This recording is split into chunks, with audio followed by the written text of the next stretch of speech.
Summer is a wonderful season to be out in the garden, and it's a great time where you can enjoy the kids, the family, lovely lawns, but also your garden. I'm going to give you 5 important tips that you need to follow to make sure that you get the most and with the greatest ease out of the season. The first thing we need to remember is the time of watering. This is really important because the sun gets up very, very early and goes to bed really late. If we start watering during the heat of the day, in fact, it has a negative effect on our plants and it can actually burn them. So your best watering for conserving water, for making sure that it actually gets to the root zone of the plants, is to use a focus sprayer that you can control where the water is actually going. Please make sure that you are going to water your plants before you get to work, because then you are getting the water right into the root zone. So when the heat of the day, when the sun is baking, that water has already gone into the root zone and is simply not going to be absorbed and evaporated into the great blue sky. As a tip, we all know that we fight with hose pipes. Always make sure you've got a good hose trolley that actually works, all right? That you can wind it up, it can guide the hose pipe out. You're not ending up with your hose pipe crinkled and buckled, which in actual fact lessens the lifespan of your hose pipe. By having a simple rolling mechanism that you can wind your hose pipe onto and unwind it, make sure that your hose pipe is going to live far longer in your garden than you even intended. Number 2 is to make sure that any bare spaces around your plants have been mulched. Now remember, mulch is the word that means anything inorganic or organic is placed on the soil or around the plants. So in this case, we'd be using some bark mulch. These are little nuggets that you can purchase by the bag that can then get put around the plants. What does that do?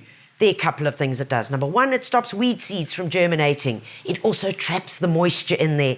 And our bonus is that it actually looks really good as well. So no naked patches of soil.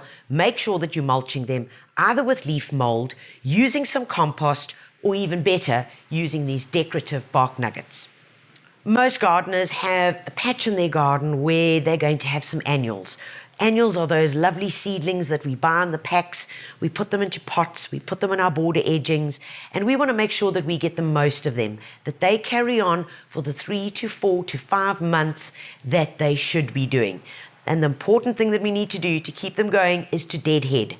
Deadhead means that as soon as a flower starts fading off and it starts going over, that we need to remove that flower. We don't want the seeds, we just want the plant to produce more flowers. So we follow that little stem all the way down to where the next set of leaves are. Simply take a sharp pair of secateurs and nip it off. Just about 2 or 3 mils above the 2 sets of leaves, and away you go. Do that once a week and you'll make sure that your bedding plants, or your seedlings as we call them, will carry on for months on end. Next up is cleaning up. Now, cleaning up is because everything's growing, there's so much heat, plants are growing and flowering and going over, and branches grow and get in the way and they start overshadowing other plants. Walk around the garden, sharp pair of secateurs, look for where those wild and woolly branches are, where plants have finished flowering as well, or simply getting in the way. Cut them back, remove them, open up the space to allow light to come through, and also just tidy up the garden. The 5th point is what every garden needs, a little bit of food.